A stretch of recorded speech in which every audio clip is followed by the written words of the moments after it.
Hi guys, ఇప్పుడు మన చేతిలో ఉన్న సారీస్ వచ్చేసి ఎంబ్రాయిడరీ బ్లౌజ్ డిజైన్ చేసామండి. ఇవి ఒక యూఎస్ కస్టమర్వి విజయ గారు థ్యాంక్ యూ సో మచ్ అండి మీ ఆర్డర్కి.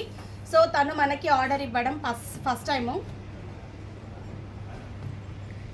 ఈ సారీకి వచ్చేటప్పటికి కాంబినేషన్ ఇలా వచ్చేసిందండి. వెంకటగిరి పట్టు ఇది. ఈ వెంకటగిరి పట్టు తను ఒక ఆన్లైన్లో యాప్లో బుక్ చేసుకొని మన అడ్రస్ సెండ్ చేశానండి. మన అడ్రస్కి వచ్చిన తర్వాత నేను తనకి వీడియో కాల్ చేసి మీరు పంపించిన శారీ ఇది అని చెప్పి క్లియర్గా నేను డీటెయిల్గా మాట్లాడి ఇచ్చేసాను.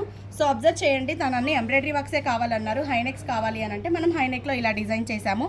శారీలో ఒక బర్డ్ అనేది ప్యారెట్ డిఫరెంట్గా కూర్చొని ఉంది కదా. సో శారీ థీమ్ని మనం హైలైట్ చేసేసి అదే డిజైన్ మనం ఇక్కడ ఇచ్చేసాము. సో కనిపిస్తుంది కదా, ఏదైతే థీమ్ ఉందో దీన్నే 2 ప్యారెట్స్ని మనం ఇలా కూర్చోపెట్టేసుకున్నాము. ఇది ఒక హ్యాండ్లో డిజైను. మళ్ళీ శారీ కలర్ని హైలైట్ చేస్తూ ఇలా స్కాలప్ ఇచ్చేసాము. సో ఓవరాల్గా మనకి ఇది బ్లౌజ్. ఇది పళ్ళు డిజైన్లో అబ్జర్వ్ చేస్తే శారీలో బార్డర్ లేదు కాబట్టి పళ్ళులో అబ్జర్వ్ చేయండి. ఒక ఏనుక్కి కిరీటంతో చాలా హెవీగా నీట్గా ఉందండి. ఒక బంచ్ స్టైల్ బార్డర్ స్టైల్ అయితే వచ్చింది. ఆ థీమ్ని మనం బ్యాక్ సైడ్ హైలైట్ చేసాం. సో సేమ్ యాస్టీజ్ ఇక్కడ ఏదైతే ఉందో ఏనుక్కి పళ్ళకి లాగా అలా వెళ్తూ సో అలా డిజైన్ అనేది మనం ఇలా ఒక స్టెమ్ లాగా ఫ్లవర్స్ ఇలా డిజైన్ చేసుకొని థీమ్ ఇచ్చాము.